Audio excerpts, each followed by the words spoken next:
I'm Joel Sharpton, co-host of Always Listening Podcast Reviews, and you're listening to Chasing Dreams with Aimee J.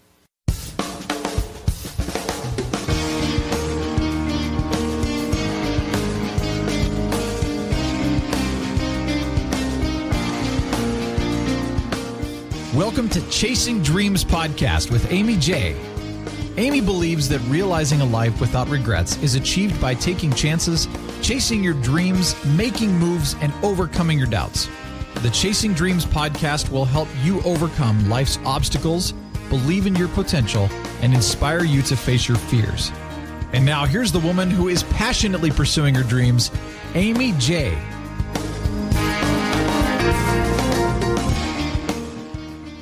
Hey Dream Chasers, this is Aimee J, and thank you for tuning in to episode 55 with Chasing Dreams. And we had to start immediately, guys, because I keep talking to this next guest, and I would have just forgotten to record, and that's just how awesome this is. My new friend, who I just met recently, and we didn't have enough time to hang, is Joel Sharpton, who fell backwards into the radio business and found the perfect platform for his unstoppable motor mouth. Joel is a host of What Makes Weird and co-host of the Always Listening Podcast Reviews show from Josh and Joel. A voiceover artist, audio editor, audiobook narrator, and a happy father of four and lucky husband to one. You can find his blog, his posts, and more at joelsharpton.com. And all those links and anything we mentioned today, guys, will be on the show notes page. And Joel, you have such an amazing voice. Guys, didn't you hear it on that intro that he did? It's a good thing that you're doing voiceover, because otherwise I would recommend it.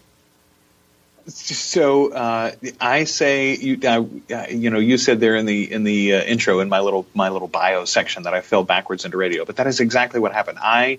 Here's what I wanted to be when I grew up. First of all, I wanted to be an astronaut when I was a small child, until I found out that astronauts couldn't eat regular food in space. And I'm a really picky eater, and I like plain hamburgers and French fries, and they don't serve those things at NASA. And so I said, nope, astronaut's not for me. And so next on the list became a lawyer. I loved legal shows on TV, Law and Order. I would stay up past my bedtime and watch it in bed on my little bedroom TV, and I don't know why, but Hank McCoy was always, I thought, the smartest guy in the room, and I wanted to be that guy. So I went to college with the idea of being a lawyer. I was going to go to pre-law. I did political science, and I was going to take, a lot of sociology classes and English classes, and then I was going to go on to law school. And I found out over the course of the first year and a half or so that lawyers don't do a lot of actual courtroom work. They do mostly paperwork. And I was like, well, that's not for me. True story, then guys. What do you want to do? Right? So I'm like, True then story. What are you going to do? So I was going to be a teacher, and then I was going to be an actor, and I found out actors need to mostly move around until they can become famous, and then maybe they can plant roots somewhere, but mostly they need to work where they need to go where the work is, and I didn't want to do that. I wanted to have roots. So here I am. I'm graduating college. I've got a political science and theater degree. I've got like 120 hours in theater over the course of the 5 years that I was in college. And what am I going to do with my life?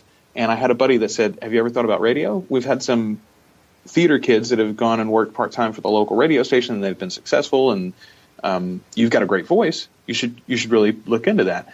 I was on the air that night. I came, talked to the general manager. I met the program director from this local station group. They had 4 FM stations at the time, or 3 FM stations and an AM station. And they put me on the air that night. I started doing overnight voice tracking is what they call it. I recorded my shift, and that was midnight to 6 a.m. And I would come in at 6 or 7 o'clock at night. I'd do odd jobs during the day after I woke up, and then I'd work 6 to midnight or 6 to 11 or so, and then I'd wrap up, leave the station, go home, and stay up and listen to myself for a couple of hours to get an idea of what I sounded like and things that I could do to improve. I'd make notes, and then I'd pass out. I'd sleep late. I'd get up the next morning and come back and do it again. And that's how I started. That was in 2004. And, it's one of those things. It's like the story about bankruptcy. It happens slowly at first and then all at once. You get good at something the same way. I was not very good at radio. I don't think I had that great a voice. But I've been working on this for a long time. I started in theater at 12 years old. In community theater, and I've done community, collegiate, low-level professional theater, and now I've done radio for 12 years. So as Malcolm Gladwell, contests, I have put in my 10,000 hours. I mean, yeah, I can definitely tell. And so, guys, I met Joel at Podcast Movement, which is where I met a number of fantastic, amazing, wonderful people, some of whom you have already met and will meet in future episodes.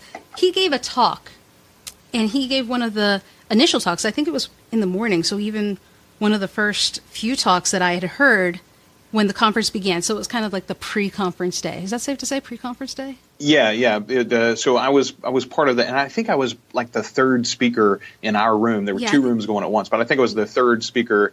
And PMX is the actual title of it. And I'm really excited about how this has grown over the past couple of years. But it's basically for people who get into the event early, there's a full day of speakers. And these are sort of like TEDx style talks, 10 minutes, 15 minutes apiece, on a one central topic. And generally, especially this year, they're done without the accoutrement, so to speak. There's no slides. There's no, sound effects or anything like that. It's just the speaker on stage. And it's actually, number of wonderful talks. There were two rooms, probably about maybe 25 speakers, I guess. Yeah, at least over the course of the 2 days, or excuse me, the two sessions. There was one in the morning and then one in the afternoon, and then two rooms going the whole time too. Yeah, it was at least 25 speakers, I would think, and it's a great added value, and also it's absolutely free to the public. Technically, you didn't have to have a Podcast Movement badge to get into that event. So if you were someone who was in the Chicago area, but you're like, I couldn't afford to get into the convention this year or the conference this year, or I couldn't afford to stay in the city the whole time, this was an opportunity to come and get some of that interaction, get some of that info, and get a lot of the networking without actually having to, pay the piper, so to speak. So I think it's really a great deal. I hope that more people take advantage of it next year in Anaheim. Yeah, I absolutely do hope they do it again and more people do it, because you don't have to be an expert at podcasting to attend. In fact, you don't even have to podcast at all, because your talk was on audiobooks and voiceover, I believe, right? Yeah. That's what you talked about. So what happened was before I went to Podcast Movement 2015, a year and change ago, I was listening to a podcast featuring Wayne Henderson. I'm 99% certain that the episode was on Podcasters Group Therapy, which is a great show. It's rarely produced these days, but it features some buddies of mine, Nick Schuberling, Corey Finneran, and Tawny Finneran. And I've gotten to know the three of them really, really well over the past couple of years. Corey and Tawny were interviewing Wayne, and they were talking about, at the end of the episode, they all give sort of like their tip of the week or their tool of the week. And a lot of times it's a podcast that they've found that they've really fallen in love with. Sometimes it's a new piece of software or an app that they found or something like that. And Wayne mentioned this service called acx.com, and he said, I'm really excited about this. It's from Audible and Amazon. It's all part of that conglomerate, and it's a way to allow you to go up and audition for audiobooks, to narrate audiobooks for these people. Independent publishers and independent authors can come, and big publishing houses can do it too, and some of the really big authors are on this service. Neil Gaiman's on this service, for instance. Stephen King has a book in acx.com, and so he was touting the possibilities of this service, and I wrote all the information down. Like literally, I think I pulled over to the side of the road and wrote all the information down, made a note of it and everything. And within the week, I was signed up. I had created my profile. Within the month, I had gotten my first audiobook narration contract, and within another month and a half or so, I had finished that book, and it was already in stores. So by the time I went to Podcast Movement 2015, I was selling an audiobook already. I got there and I got to shake Wayne's hand. I got to shake Wayne Henderson's hand and tell him thank you for turning me on to it. He had still not created his profile on acx.com. And by then you've been doing it. Exactly. I was already doing it. And he was like, I'm so glad it's working for you. I want to talk to you more about it. And he and I have talked several times since then. Now, I got to Podcast Movement 2016, and as I was getting into as we were moving through the calendar, I was like, people are not talking about this opportunity. Podcasters in particular don't seem to know that this service is out there and that they could use the skills and the hardware and the software that they already know how to use through podcasting to actually make themselves money. I think this is really something cool that more people should know about. And so I developed a little talk. I basically wrote a little framework that I wanted to give with the basic information and my story doing it. And I was like, okay, I'll put this together and explain it to people, and I can share that at Podcast Movement 2016. So when I got there, I did. I spoke at PMX, and I ran into Wayne Henderson again, and he still hadn't gotten his first audiobook. He had created his profile, but he hadn't gotten his first audiobook. He was really choosy, I think, on his auditions. And the last time I talked to him, I'm not sure actually whether he's booked a gig, but I know that he is actively trying to get one now. So he's finally on board with this. But it is such a great opportunity, Aimee. And there are thousands and thousands of books that are written every day. And with the growth of audio, the audio entertainment period is only a growth medium. I think if you look at the way that society is changing and the way that our work life is changing and the way that our commute is changing, the way that city structures are changing, audio is only going to be more in demand over the next 5, 10, 15, 20 years, I think. So audiobooks are going to be a big portion of that. Podcasts are going to be a huge part of it too. And I'm podcasting, and I want all of you to be podcasting, and that's what this is, right? But for podcasters, I think we need to be aware of audiobooks. And in particular, here's the beauty of what audiobooks do for me, Aimee. It allows me to stop worrying so much about the monetization of my show, right? Everybody wants to know how they can make their podcast pay so that they can keep doing it or do it more. That is a noble goal, and there's nothing wrong with trying to do that. I, for instance, have moved my podcast. We host with Blog Talk Radio, and they do dynamic advertising. So before you listen to an episode of my show, Always Listening, you'll hear an ad from Geico, or you may hear an ad from Wendy's, or you may hear an ad from Lincoln. And I get a very small portion of that. But I say a very small portion. That's not true. I get a very respectable portion, but it is a small CPM. The ad rate is very low because of the way that those ads are purchased.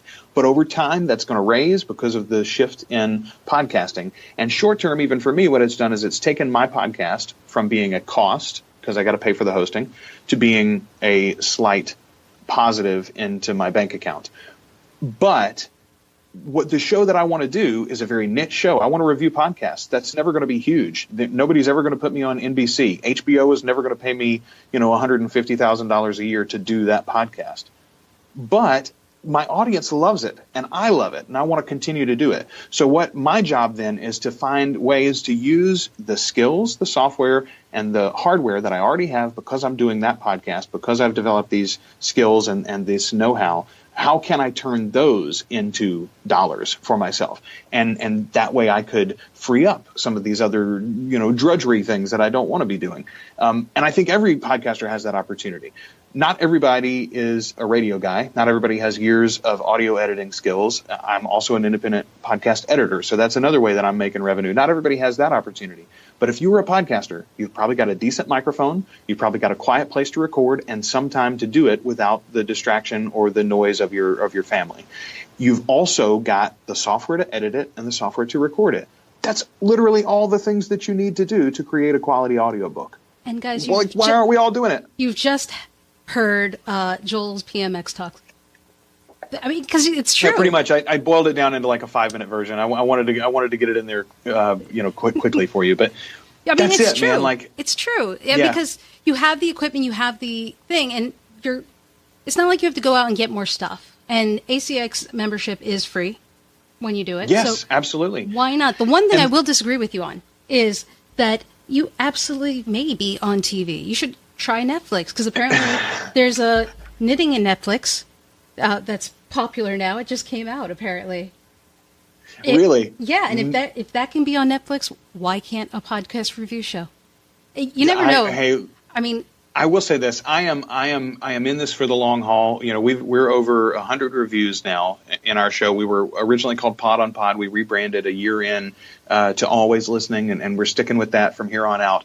But we are exactly that. We are always listening. This is something that I want to continue to do no matter where else my career may go. I spend time, every week or every couple of weeks with my buddy Josh. He is my best friend, and he and I love podcasts like pretty much nothing else in our lives other than maybe our wives and children. And this is the medium, and this is our way into it. We want to share our love of this medium, and we want to help everybody find their next favorite podcast. So we're going to keep doing that. We have called ourselves before the Siskel and Ebert of podcasting, and I would very much like that to be the case. So we're going to keep producing great content and great reviews. And yeah, I don't know, maybe someday Netflix does come calling. Maybe iTunes comes calling, whatever. We're open to those ideas. Right? You never know. Maybe Entertainment Weekly is like, hey, can you guys just give us the the narrative, the text of what you just said, and we'll just pop it in.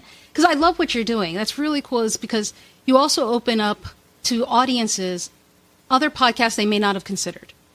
Right. It's very cool. Well, and the other thing that we like to do episode to episode is we like to use the particular podcast that we're discussing to discuss the medium of podcasting and the business of podcasting, some too. So like if you go back and listen to an episode, for instance, when we reviewed Startup, we really took that as an opportunity. We did review Startup, and we tell you a little bit about the show, and we tell you what it's like, and we give you some clips of the show and everything. But we also used that as an opportunity to talk about our podcast as if it were a startup itself, as if it were a business. And it reframed the entire way that we looked at our show.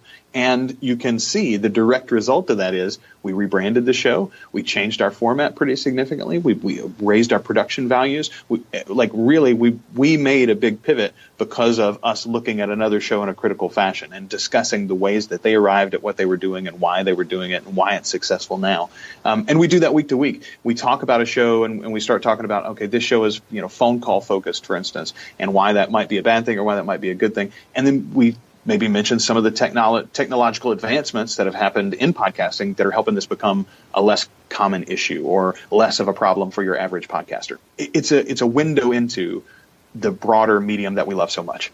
And it's really cool that you give it that spin. And guys, the link to that podcast will be in the show notes, so definitely check it out. And I kind of wish I knew about it before. I mean, because talking offline, you were at Podcast Movement 2015, and you had, I believe, you had been podcasting for a bit, and I was at Podcast Movement 2015, so I'm a little bummed we didn't run into each other then.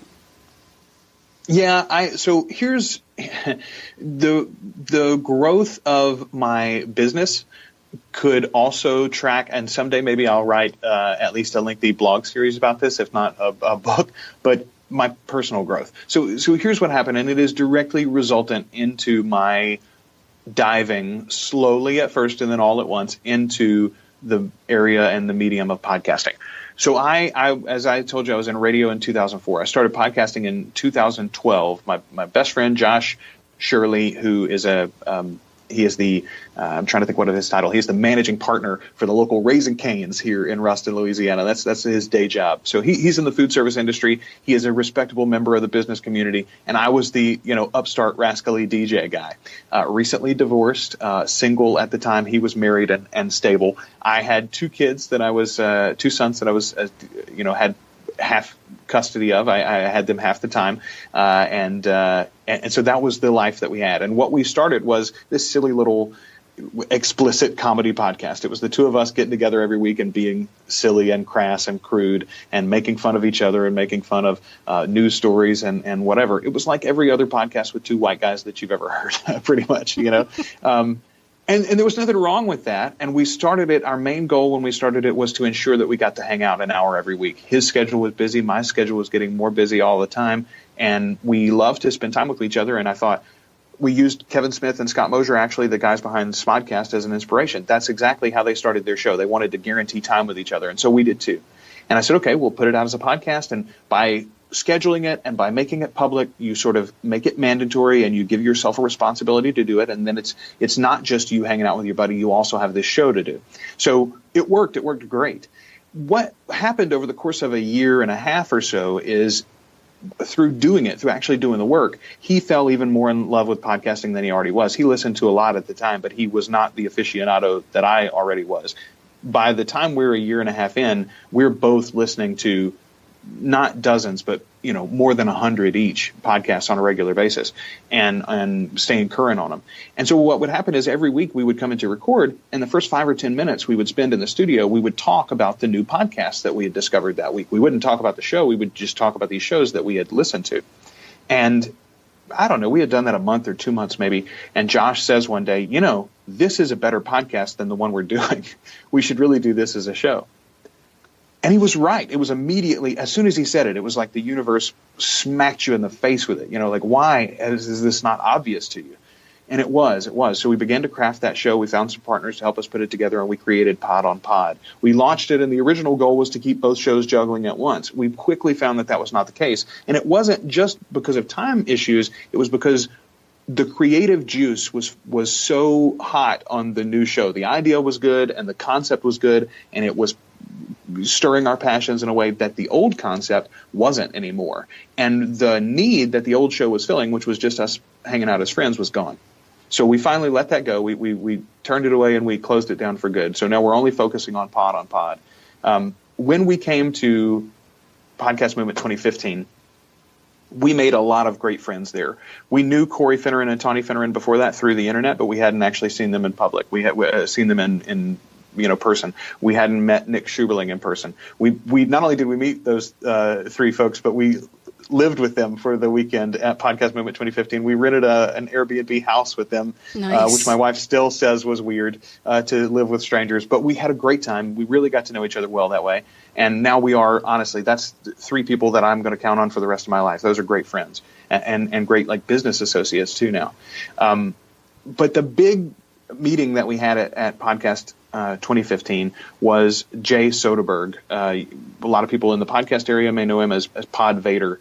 He worked for ESPN for years. He was the founder of the Feast, of their Pod Center.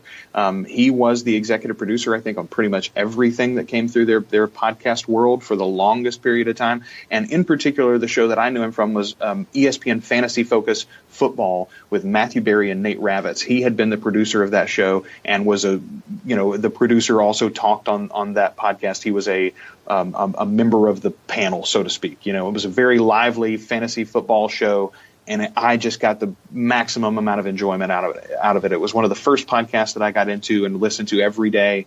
As soon as it would come out, I would listen to that one, and I loved what he was doing. He was winning awards left and right. He was doing all sorts of innovative things there at ESPN, and we had actually developed a relationship through Twitter with him. We had reached out to him there and sort of email correspondence kind of thing. And then he left ESPN and went to Blog Talk Radio.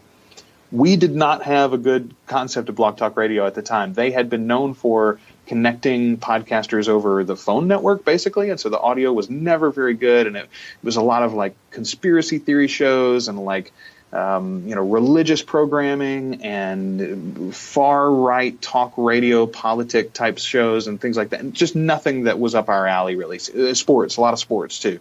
And they had made a big pivot. That's not what they were doing anymore. And he had told us, we're doing new things. We're really focusing on quality content now. We've got this great dynamic ad insertion thing that we're doing. And I'd love to talk to you guys about moving your show to us. And so we got to meet him in person. And he was a great guy, and he had great things to say about our show and made some really good suggestions for ways we could change. And that blossomed into us moving over eventually to Blog Talk Radio and joining them with our show. And I moved my solo show over there as well.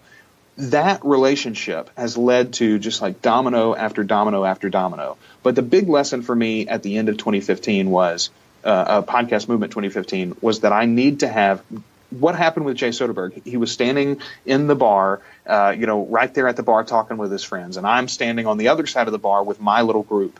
And I say to my wife, there he is. There's Pod Vader. That's him right there. I recognize him. And she says, go up and tell him who you are and say hello. And I said, no, I don't want to bother him. She says, you guys know each other. You've talked to him by email. You've exchanged, he knows who you are. He's expecting to meet you here. Why would you not be willing? And I said, well, I don't want to bother him. Were you nervous? nervous? She says, it's not that you don't. Yeah, I was incredibly nervous. And I'm a guy, I've been on radio for years. I've been on, I've done public speaking even. But interpersonal relationships they do not come natural to me. In particular, like that opening salvo is not natural to me. It is so uncomfortable. And she told me, she bore, my secrets. She says, you're not worried about him. You're not worried about bothering him. You're worried about bothering you. And I went, I am. I am worried about bothering That's me. a great change in perspective there.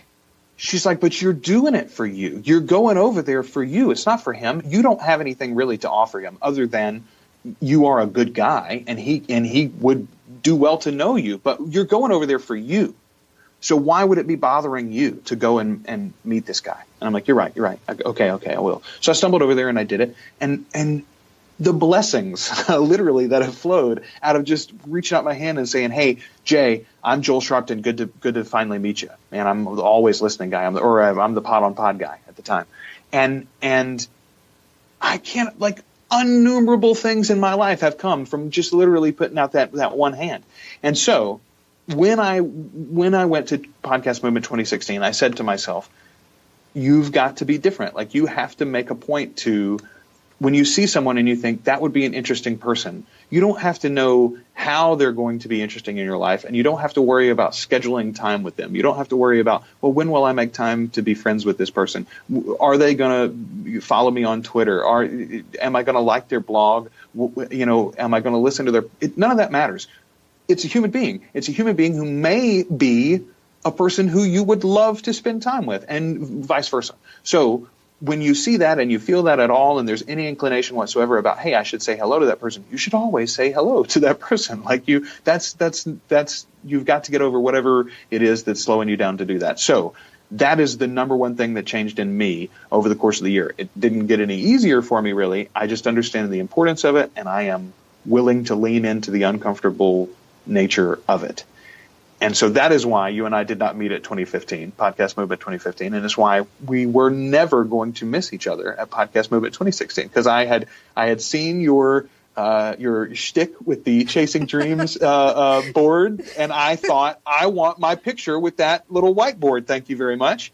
I don't know what that show is about. I don't know what Aimee is doing, but she seems like a very nice person, and I want a picture with one of those boards. And so I knew that was going to happen sometime during the thing. I also knew if I did that, you had a plan with those pictures. So at some point after the fact, I was either going to get a Facebook notification or a Twitter notification or an email that says, hey, here's your photo that I took of you, and here's where I put it up on my website, or here's the information that I have, and here's what I've done with this thing or something. And that would then give us an opportunity to follow up and actually have an interaction, no matter what our time frame allowed for at Podcast Movement 2016. So open the doors, turn on the faucets, make sure that the water is working, so to speak.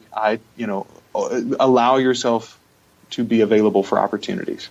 I think that's absolutely yes, because when you spoke at PMX, your personality came through, and I was like, he seems like a genuinely funny, energetic, nice guy, someone I would want to talk to. I want him to hold the board. And I was kind of known at this. People are like, yeah, you're the sign girl, or I've seen your thing, right? It's a great starter to meet people. And so Joel was walking past me in the hallway, and I'd been trying to get you for 2 days, and we just kept missing each other or something. And I think it was a Saturday or Friday, and I saw you, and I was like, hey, you had a great talk. I saw you speak. I'm Aimee, and I do the signs. And we had to make it happen that moment. It was great.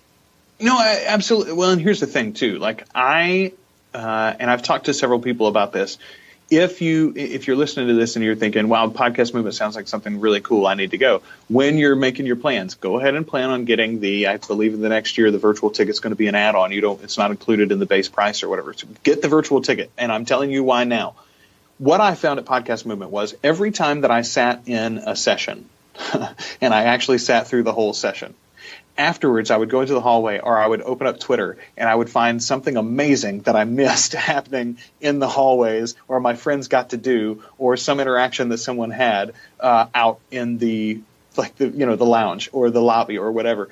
Likewise, when I would skip a session, when I would say, I'd really like to go to this, but I'm not. I'm going to stay out here and maybe make the rounds and see the booths or something like that. Something amazing would happen. I had long interactions with Aaron Mahnke, for instance, who is the host of Lore, which is, it's probably my absolute favorite podcast right now. We reviewed it back in the fall of last year, and I fell in love immediately. And I'm really enjoying what he's doing too as a business owner. He's gone fully independent as a podcaster. He was a writer and a graphic designer in the past, and an author, and he's tried a bunch of things to make it work. But now he's fully creative all the time as a podcaster, and he's going to be a TV star too. Not himself, but his show is going to be turned into a TV show. Yeah. So I had like a 30-minute chat with him in the middle of the hallways there, and a genuine person. He and I made connections on social media. That's going to be an ongoing relationship now. He's sort of famous, at least in our little circle of people, and yet that was a genuine person, a real human being, and I would not have had that opportunity if I had been sitting in the session. The same thing happened for friends of mine. I didn't get to meet him, but several of my friends got to meet Kevin Smith in the same way. I had an incident like that with Alex Bloomberg from Planet Money and This American Life and Gimlet Media.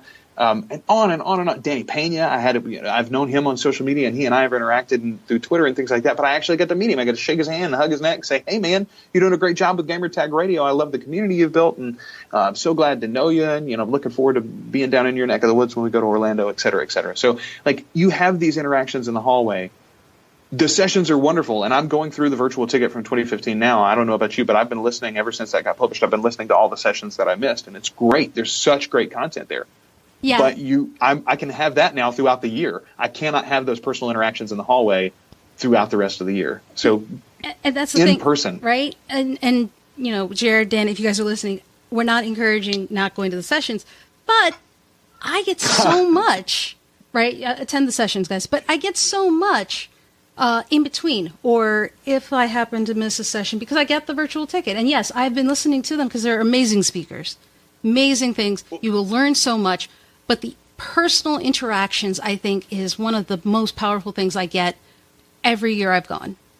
Well, and it's what it does is you create, and it's shallow, some of it, obviously, because it's like, who are you and what's your show like and what do you do and how many kids do you have and what's your family life, et cetera, et cetera. Those sorts of conversations, and you have a million of those. You have those over and over again. But what it does is it's the fertile ground that you then can come back on and lay deep roots for an actual friendship and relationship with long term. And that's what's happened to me. In 2015, we laid a little ground with Corey and Tawny Finneran and Nick Schuberling, and now those guys, I went and stayed with them. I stayed at Corey and Tawny's house before we came down to Chicago for 2016.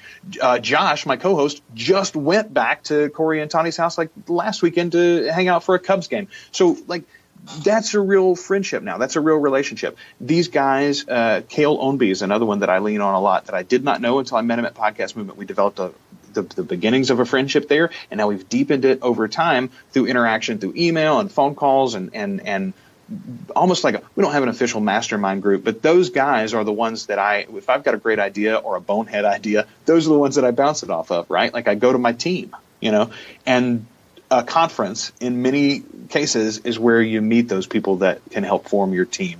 Because the fact of the matter is, as much as your mom and dad and your spouse love you and support you and your business plan, if they're not in your industry, their advice is only so beneficial. You know what I mean? So when you're trying to do these things and when you're trying to chase these dreams, you need other people who are walking similar paths that you can continually, one of my clients says iron sharpens iron. He uses that phrase a lot, and it rings so true to me. But that is exactly what we're looking for, right? We're looking for those other pieces of iron that can sharpen our own.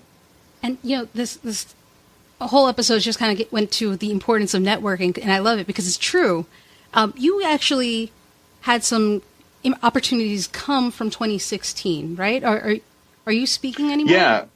Yes. So I've got 2 speaking engagements coming up directly because of what I did at Podcast Movement 15. I'm going to be speaking in November, right before the election, actually, at DC Podfest. I'm really excited about that one. I haven't been to DC since I was in high school, and it will be a historic time to be there, won't it? Either way that things are going to go. So that'll be exciting. And then I'm also going to be speaking and this one's going to be, that one's a quick, like a red eye in and a red eye out.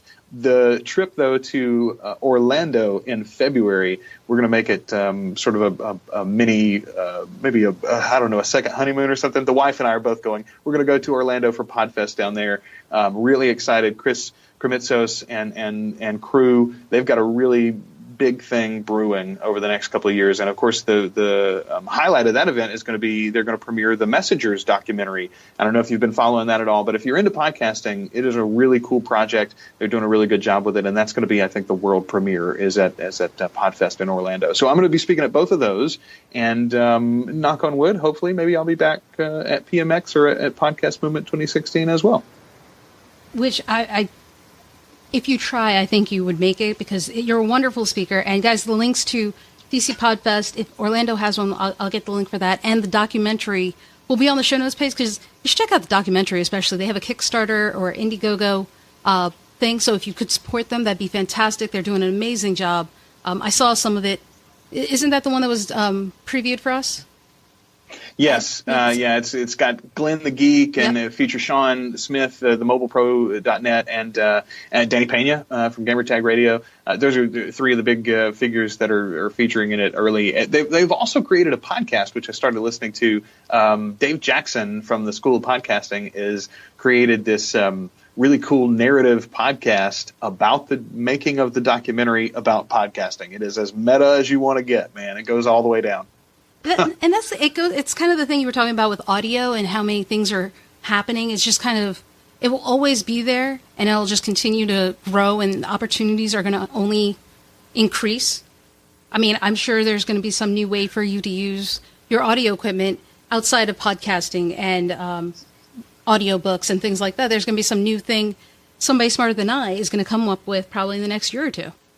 Well, I think if you look at the big players in technology, every single one of them now is involved in the audio space, pretty directly. Microsoft with Skype, that's sort of their biggest play. iTunes obviously has the podcast store, and they've been in it sort of since 2005, I think.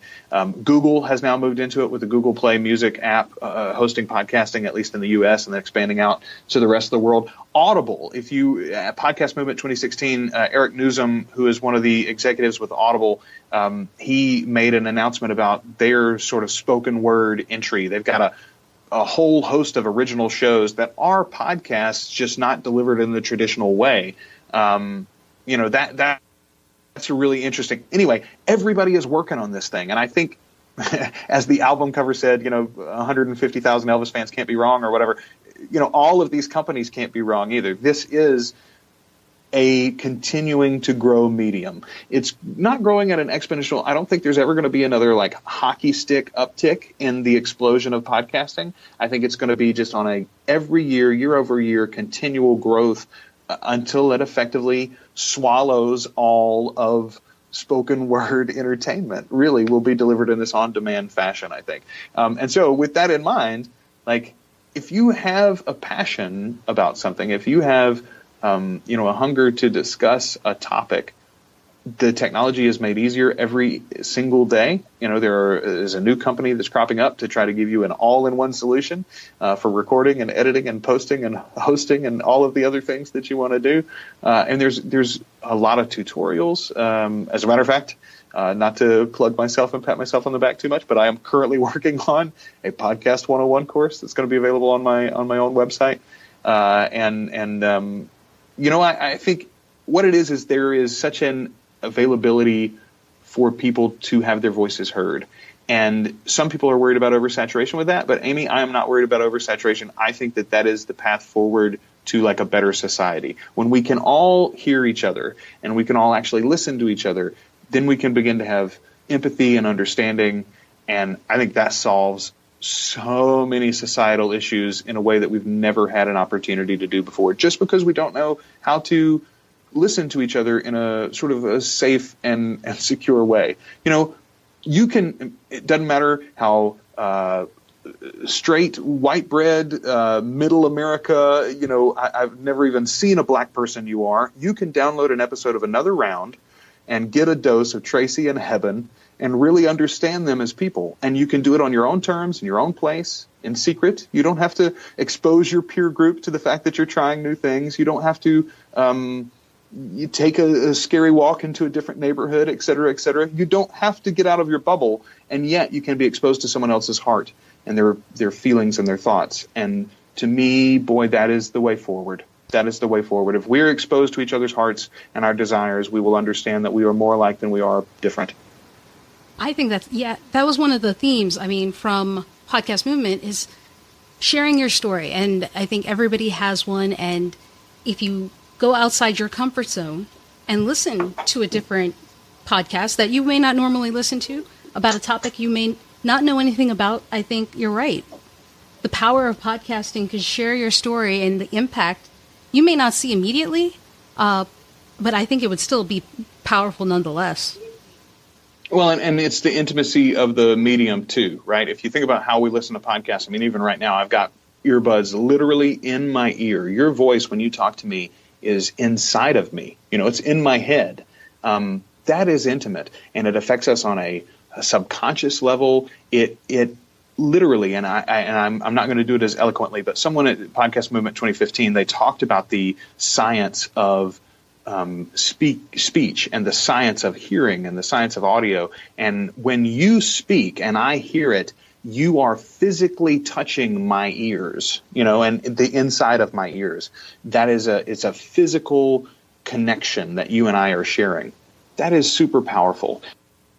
And it's not going away anytime soon, and we all have access to it now. We can both accept it and experience it from other voices, and we can send our own voice out into the world in that same way, effectively for free. Man, why didn't everybody take advantage of that? And I think they should. And guys, definitely consider podcasting, consider audio, because it's a medium that is powerful, more powerful than you realize. And Joel, I am so glad you were able to come onto the show and we could have this conversation, because I think, one, us running into each other was great. It was one of the best things of Podcast Movement. And I think this conversation, especially the importance of networking and taking advantage of opportunities, is something people need to be reminded of.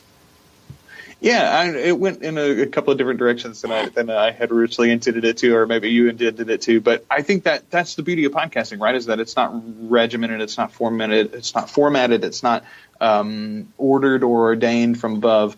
It can sort of happen and exist organically, and it's the reason why you have such interesting conversations sometimes. It is a fascinating, beautiful medium, and I'm really, really glad to be a part of it. I'm thankful for the opportunity, and I'm glad that people like you are in it too and working hard to move the space forward. Well, and that's the good part about these conversations, and why I don't always prepare questions, because I think the conversation that needs to be had kind of evolves.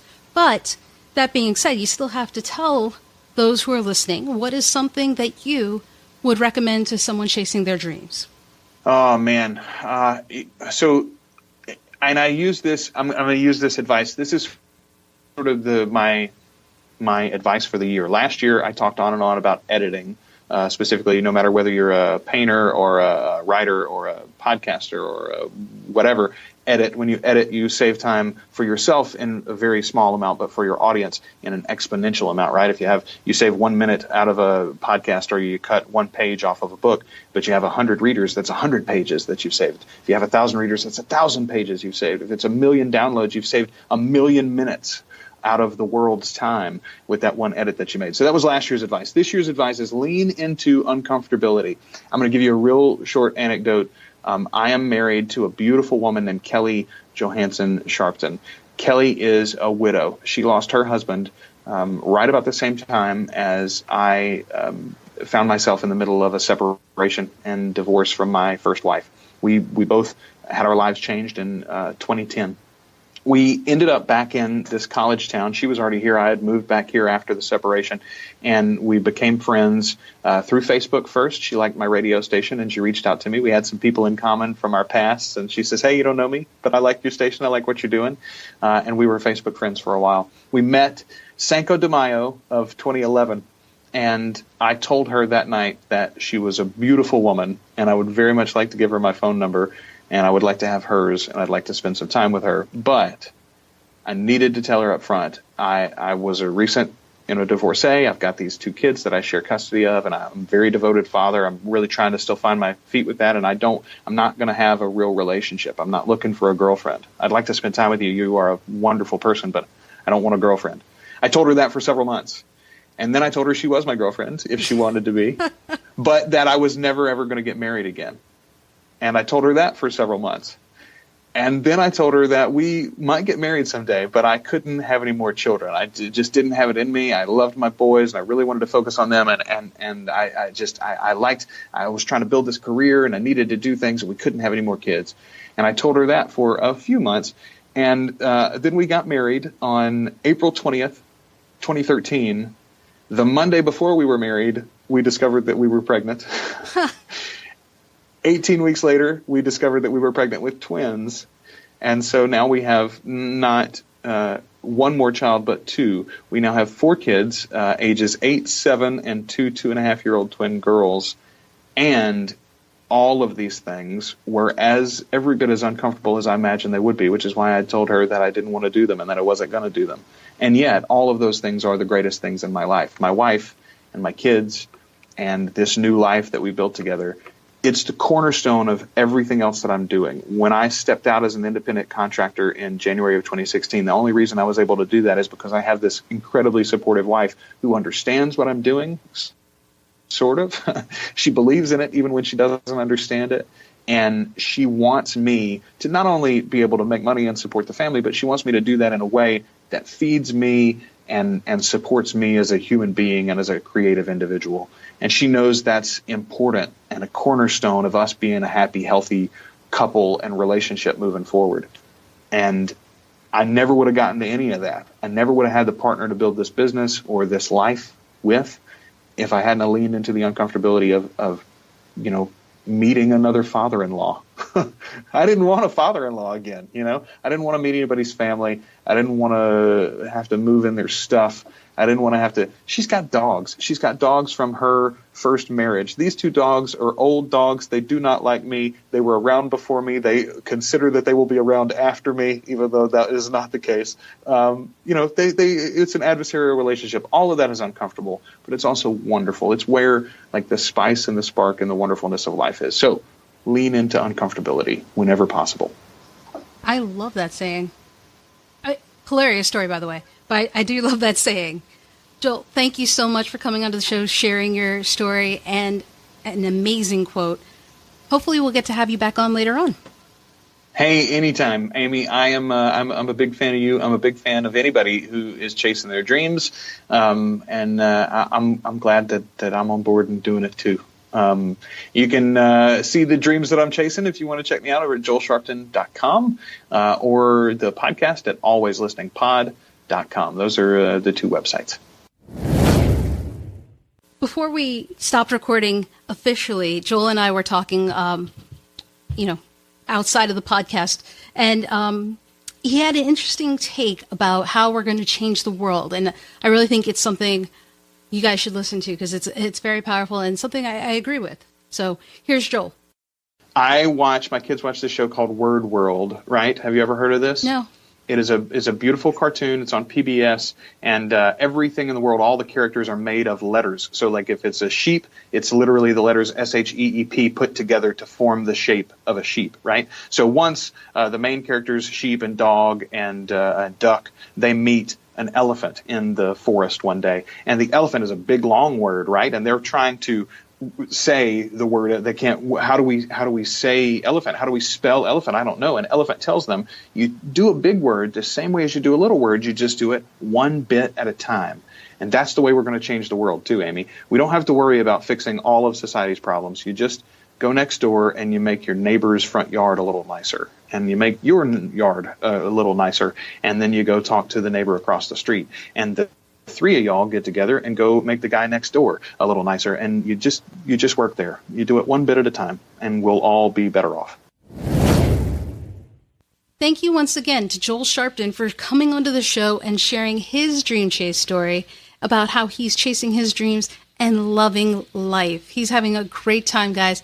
And if you do what he did, start networking, go out of your comfort zone, meet new people, you might be surprised by the doors that opens for you. Guys, you can find all the show notes and the links mentioned here today on the show notes page over at chasingdreamshq.com/episode 55. That's episode 55.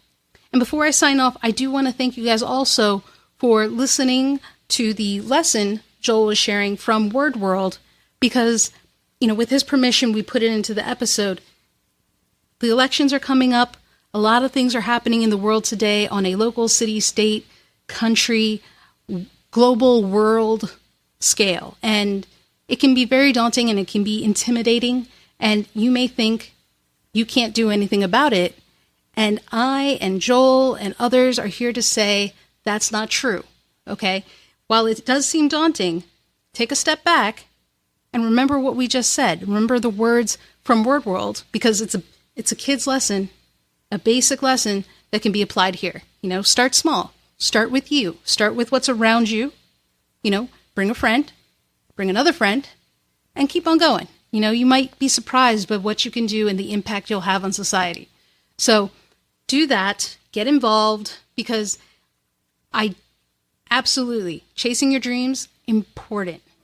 Also important, making sure the world that you chase those dreams in is a better place. So do what you can, and then keep chasing. Thank you so much for listening to Chasing Dreams. Aimee would love to connect with you and hear all about your pursuit of chasing your dreams. Connect with her on Facebook, Twitter, or Instagram via @ChasingDreamsHQ. Or you can find Aimee on Twitter @AimeeJ21. That's AIMEEJ21. Be sure to visit headquarters over at ChasingDreamsHQ.com for more inspiration, motivation, and resources to help with your own dream chase. We hope you'll join Aimee next week, and until then, keep chasing.